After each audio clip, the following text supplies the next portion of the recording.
Our conversation tonight is titled Influencers.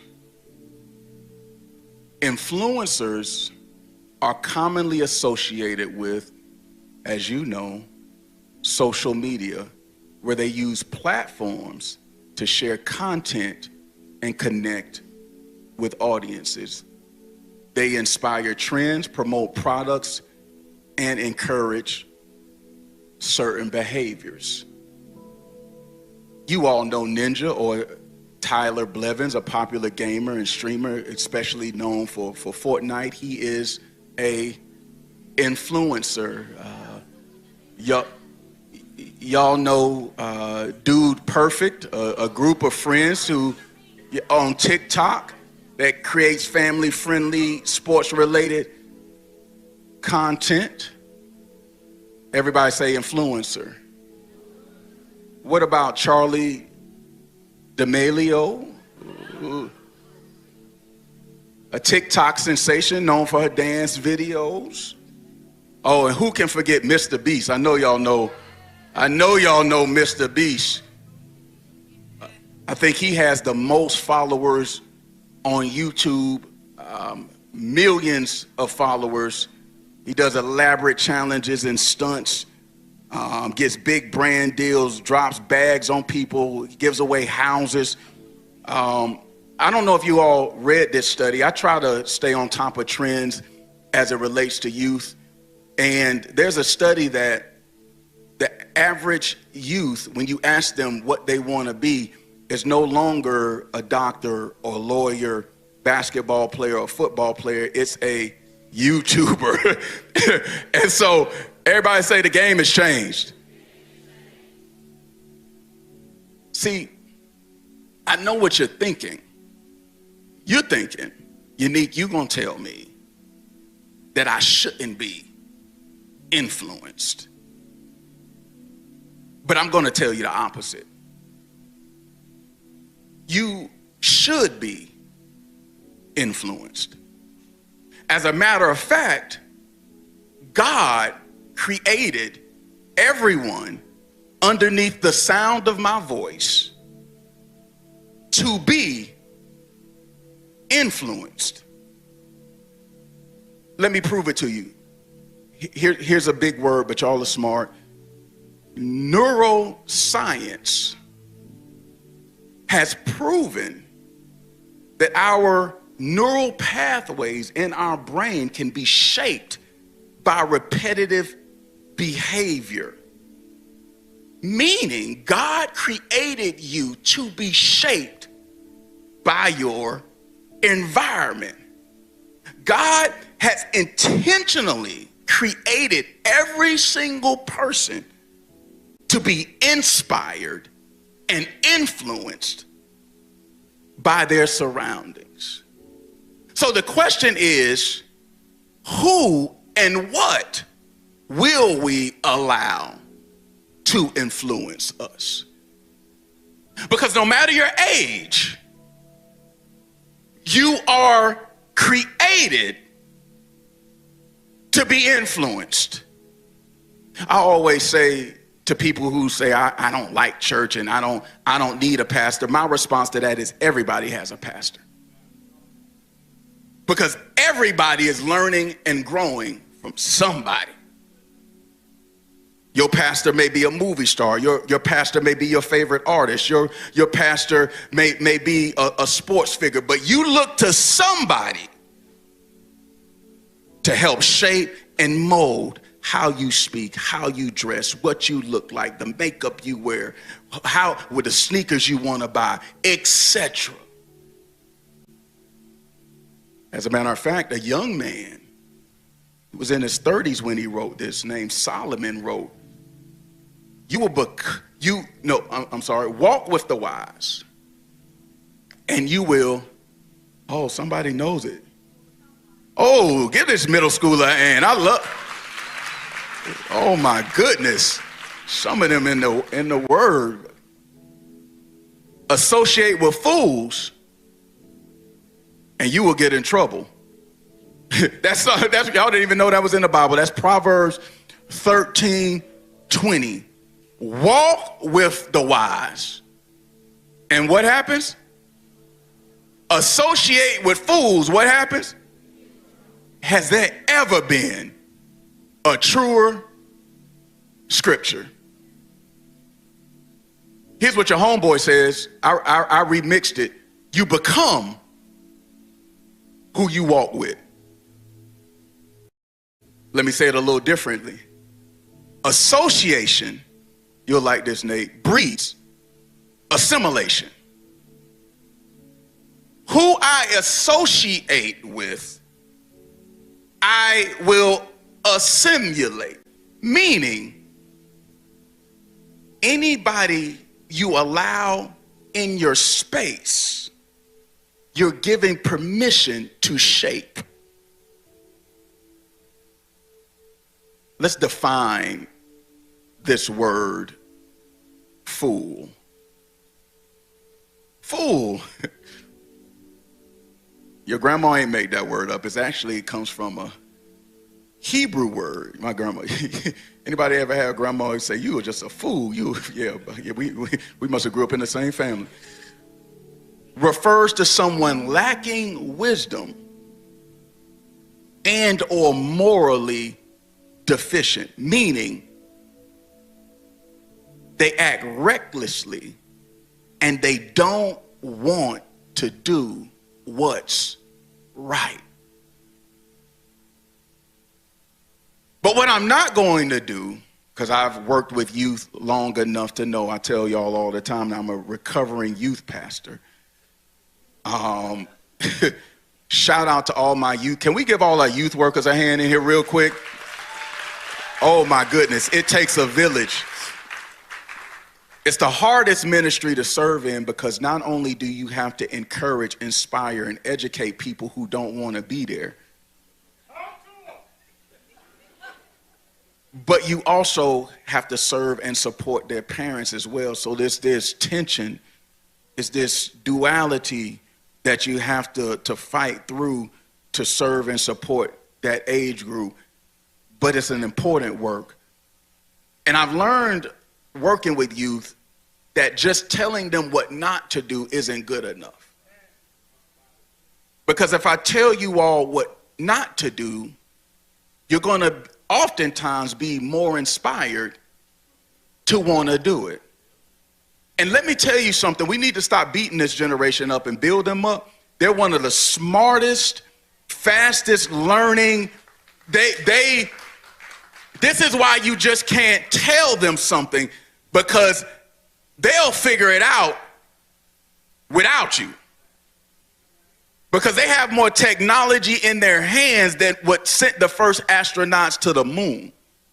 I told y'all before that my daughter realized who I was before Daddy was ready to tell her. She came in my office one day and said, Daddy, you been to jail? Thank God for Google, because Google, I said, I need to pay somebody to scrub Google. There's some stuff I need to, yeah, baby, Daddy. Wasn't born a pastor, so let's sit down and let's talk about it. Once it gets on the internet, you cannot erase it. That's a whole nother topic for a whole nother Saturday. But what I'm not going to do is tell you what not to do. I'm going to help you to understand why you do what you do. Here's a question. Why do some of us, and I'm not just talking to the young people here, why do some of us choose to hang with fools? Yeah, because there's some senior saints that still have foolish friends. Yeah, some of you. We're all going to answer the question, why do I give certain people access to my space? Here it is, Proverbs 4:23. We're going to work through it. Y'all been a great crowd. Let's read that together on three. 1, 2, 3.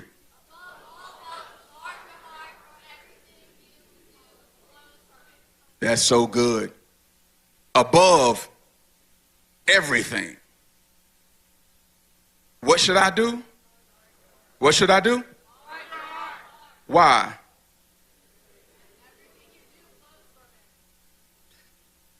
Your heart is the ground of your life.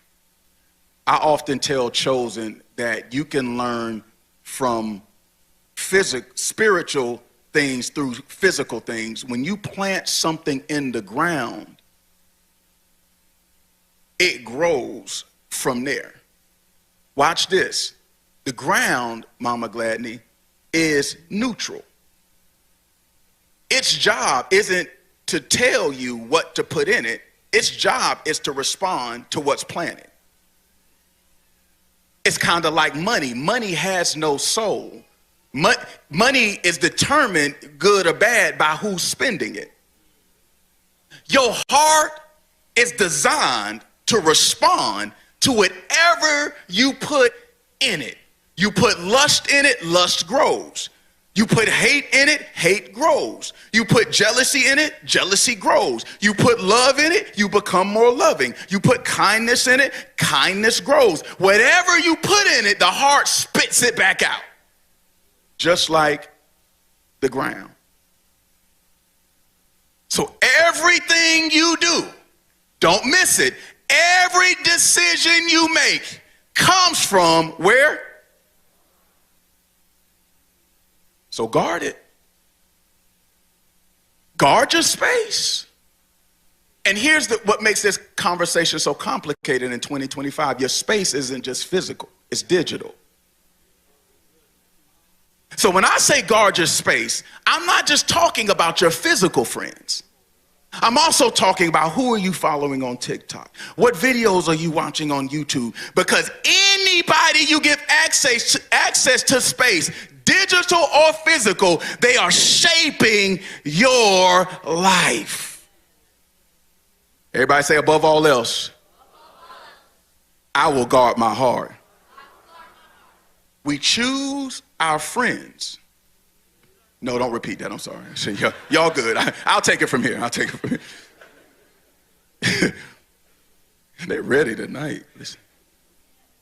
We choose friends based on the condition of our hearts. You attract who you are. You'll realize one day when you get money of your own. Some of y'all think y'all have money, but you don't have money. Your parents have money. You're broke. He said, I got $50 in my cash app. When you get money, what's going to happen is you're not going to want to be around people who don't.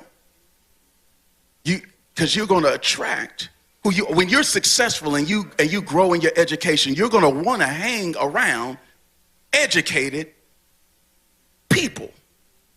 When you're confident, like I realized something about myself, that sometimes my confidence made other people who weren't as confident feel insecure.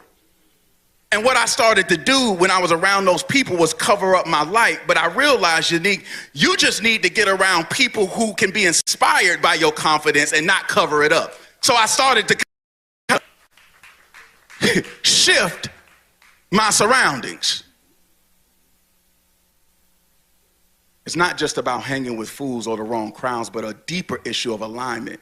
If our heart is angry, hurt, lonely, curious, or confused, you gravitate towards friends who reflect or validate those feelings. Here it is. Let's get this on the screen. To truly desire a change in my influences, I must first examine and understand the condition of my heart. On three, let's read that together. 1, 2, 3. To truly desire a change in my influence, I must first examine and understand the condition of my heart. So tonight, friends, family, we're going to have heart surgery. We're going to investigate and navigate our hearts. So here's one condition that if we allow it to go unchecked will cause us to surround ourselves with fools. Identification and validation. Let me read it to you. We often seek out people who reflect what we feel internally. If we are angry, hurt, or struggling, we might feel most comfortable around others who share or validate the same energy. It creates a sense of belonging. That's why we say hurt people hurt people. And if you're angry, if you're hurt, if you're frustrated with life, that's when we have to take those feelings to Jesus and allow him to heal us. If not, we'll look for other hurt people who give us excuses to be hurt, who give us excuses to make the wrong decisions, who give us excuses to disobey our parents, who give us excuses to continue the same behavior that doesn't delete the hurt but increases the hurt. Not only identification and validation, but a desire for connections. Friendships are a way for people to feel understood. If your heart is searching for acceptance, don't miss it. Even in pain, you'll settle for relationships that match your hurt rather than push you towards healing. Listen, if there is something lacking in your heart, you don't lean on another individual to fix it, because that sets you up for disappointment. I always say, I don't want to get too deep, but unrealistic expectations is what leads to disappointment. So when you enter a relationship with a friend and there's something that's missing in your heart and you're going to that friend to fill that void, if you set an unrealistic expectation, you set yourself up for disappointment in that relationship. Friends are not they can be a tool for healing, but guess what? That has to come from God. Do not give access to your heart to somebody that does not have God in their life.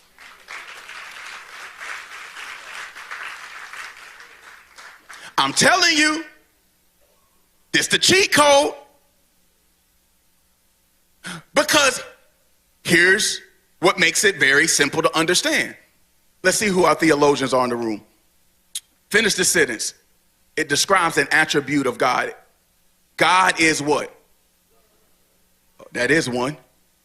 Love, yeah, love was the one. That too.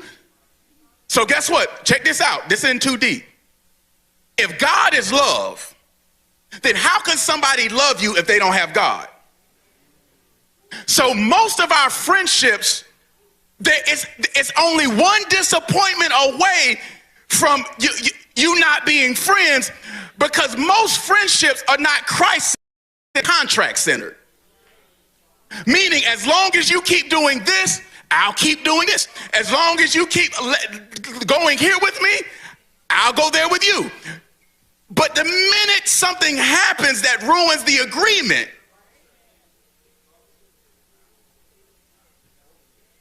because it takes God to love you. That's why some of us are hurt right now. We had parents in our life who didn't have God. And even our parents who brought us into earth didn't have the capacity to genuinely love us. So before you make a friend, before you say, that's my bestie, see who their bestie is. Because if your bestie in Jesus, you don't get to be my bestie. Let's keep going. You got to watch out for your validation. You have to watch out for your desire for connection. And you have to watch out for your avoidance of the emotional pain you feel as a youth, young adult, or adult. Here it is. Instead of confronting our feelings or seeking healthy ways to process pain, we often gravitate towards relationships that numb or mask what we're going through. So instead of talking to your parents, instead of talking to a counselor, instead of going to your pastor to deal with the pain, what we do instead is we try to distract ourselves from the pain. You don't have to raise your hand, but have you ever been in a relationship just to entertain yourself because you were hurt? I'm gonna go here tonight. I know I don't need to be here, but if I sit here, I don't know what I'm gonna end up thinking about. Oh, you know what? I'm gonna date this person. I don't think it's gonna go anywhere, but I just can't stand to be alone. And if I'm alone, I don't want to deal with this pain. I'm telling you, if you don't deal with the pain, you're gonna use a person to deal with the pain, and that compounds the pain. Here's something I learned about Jesus that I want to share with you. This is deep, so follow me on this, and I'll be out your face. We're gonna keep it short tonight. God is meant to be your everything. All of us have a God-shaped hole in our heart that only God can fill. But because we're human, we all have spent time trying to fill that God-shaped hole with people, God-shaped hole with drugs, God-shaped hole with addictions, God-shaped hole with dating, God-shaped hole with entertainment. We try to fill it only to find out we're more dissatisfied with our life after. That's why the Bible says, to the lonely person, don't get a fake friend. Lean on me in your loneliness, and what you'll realize is that I'll never leave or forsake you. That's why he says to the person that's lacking confidence or lacking self-esteem, he says, don't try to get that outside of me, because I can supply all your needs according to my riches and glory. So the reason Jesus describes himself is he wants you to know that whatever you're lacking, he has the power to fill. And when you allow him to fill it, it increases your faith in who he is. And then the next time you have a lack, you go to him. And the next time you have a pain, you go to him. And next time you have a frustration, you go to him. And then before you know it, you have an authentic relationship with Jesus.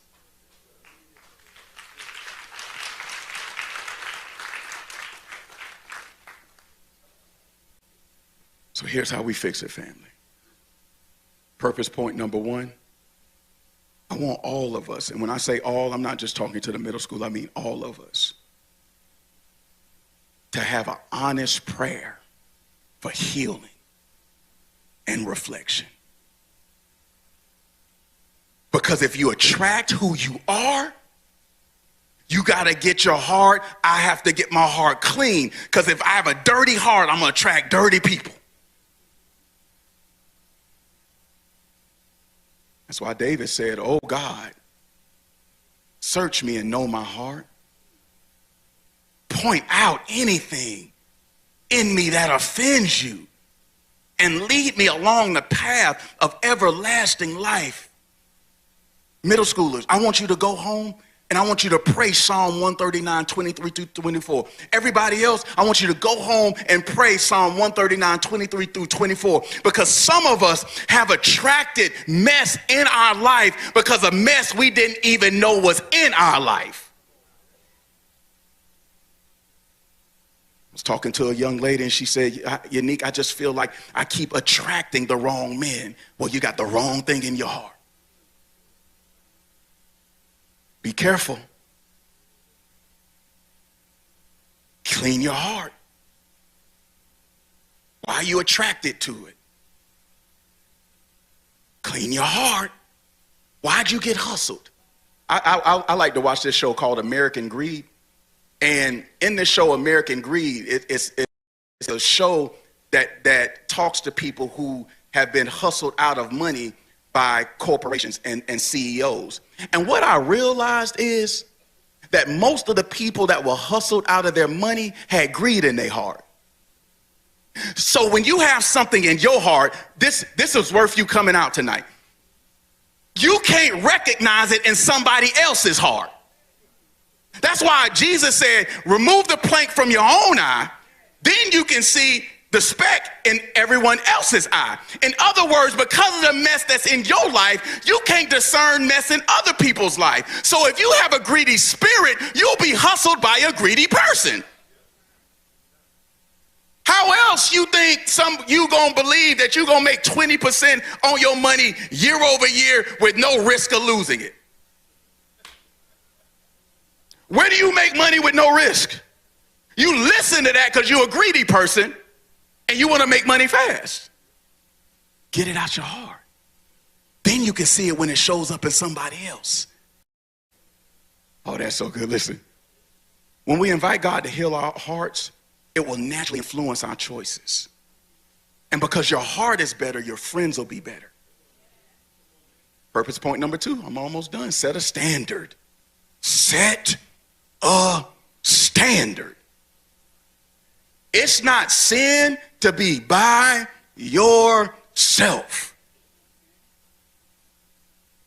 Think about the kind of person you aspire to be and look for friends who reflect those traits. Everybody say set a standard. So if you want to be a more disciplined person, find somebody at your school who's more disciplined than you and make them your friend.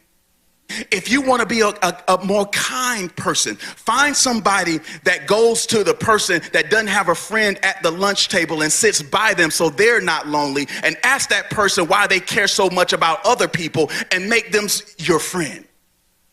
Whatever you aspire to, surround yourself with. I always say I don't want to be the richest, smartest, holiest person in my group. I want to surround myself with people who are on higher levels so that I can begin to be shaped by values that I don't have. You want to have courage, find people who will encourage and support you. If you want to be a humble person, surround yourself with somebody who's humble. If you want to be a better Christian, surround yourself with somebody whose spirituality inspires you.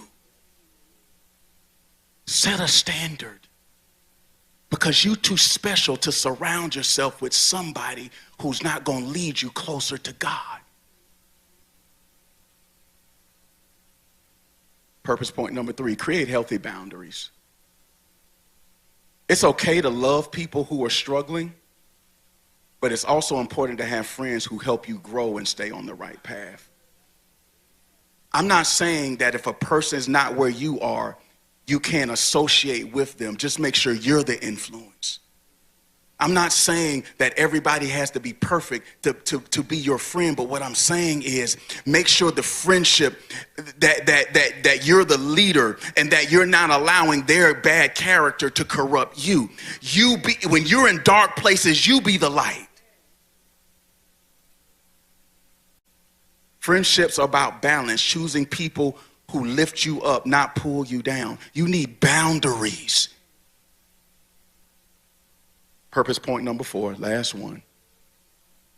You need Christ-like influences. You need to meditate on scriptures like Proverbs 13:20. Walk with the wise. Listen to what I'm saying. Wisdom is the ability, supernatural ability, to hear from God and obey him. Who do you have in your circle that's wise? Who do you have in your circle who can point out your mess without you getting offended? Who do you have in your circle who will put you on a path of purpose when you tempted to go in the wrong direction? because you will become whoever you're walking with.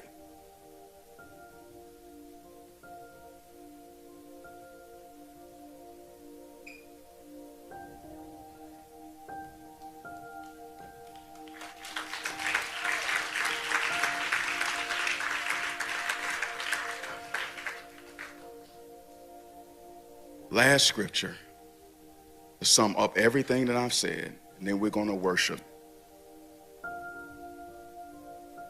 2 Corinthians 3:18 says,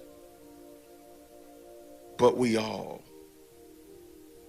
with unveiled faces, beholding as in a mirror the glory of the Lord, are being transformed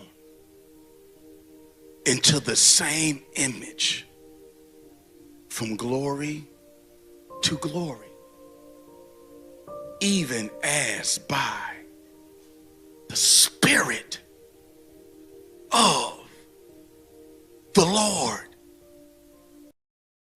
Did you get that? Read that with me on 3. 1, 2, 3. But we all, with unveiled faces, beholding as in a mirror the glory of the Lord, are being transformed into the same image from glory to glory, even as by the Spirit of the Lord. Paul explains, this is so profound, that as we worship with unveiled faces, meaning, listen, we're not hiding from God. We don't have to hide what's in our heart from the one that gave us the heart. So Paul is saying, I'm coming before the Lord with nothing hiding. And I'm looking at God like I look in a mirror. And as I spend time in God's presence, what happens? I'm being transformed into the same image from glory to glory. Oh, whoever holds your focus has permission to shape you in their image. Oh, no, you missed it, because you would have lost your mind if you would have got that. Whoever you give access to your space, whoever you called a friend, you have given permission to them to transform you into their image.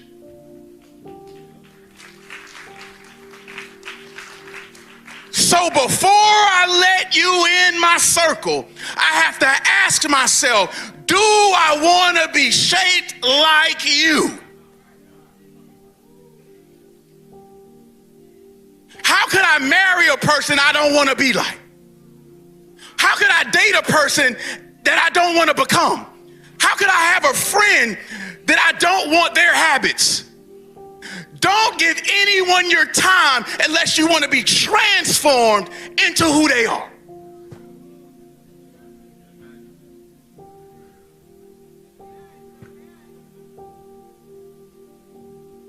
People are like plants. We grow based on our environments, and we spend too much time with people who help us have fun but don't help us find purpose.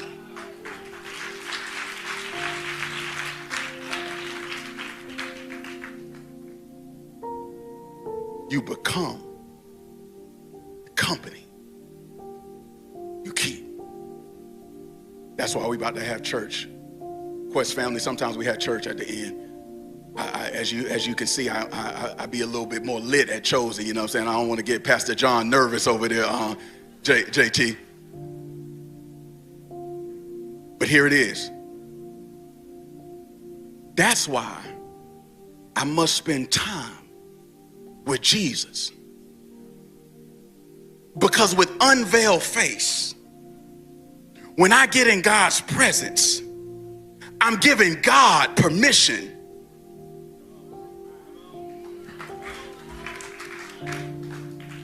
to shape me into, I told y'all need to start getting ahead of me. When I spend time with God, I become more godly. When I spend time with Jesus, I get Jesus' heart. When I spend time with God, I get God's humble nature. When I spend time with God, I get God's character. When I spend time with God, I get God. Am I the only one that wants to be transformed into the image of Jesus? Is there anybody besides myself that want to be holier this year than last year? Am I the only one that wants to be true? I want the character of Jesus. I want the bag that Jesus got. I want the purpose Jesus lived in. I want to be like my Savior.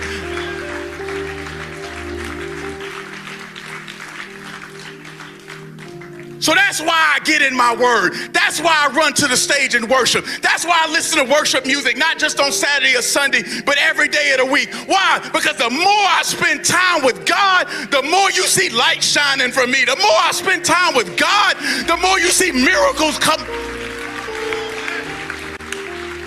So I got to spend time with holy if I want to be holy. But I got to spend time with the man that made purpose if I want to be purposeful. I can't expect to live in purpose and only surround myself with human people.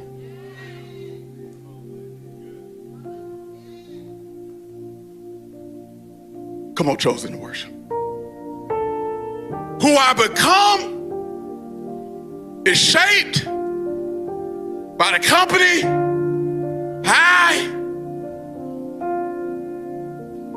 So don't be ashamed to shift your company.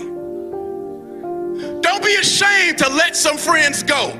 Don't be ashamed to tell your friends, I'm trying to do something different. Don't be ashamed to sit at a different lunch table and figure out who you are before you let somebody else in your space. Don't you be ashamed to stand alone until you begin to attract what you are called and created to be.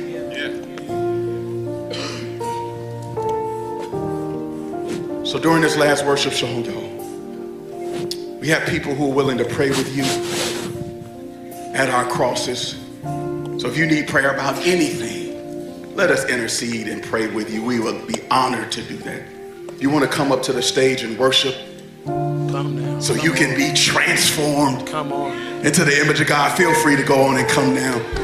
And we are going to worship so we can look more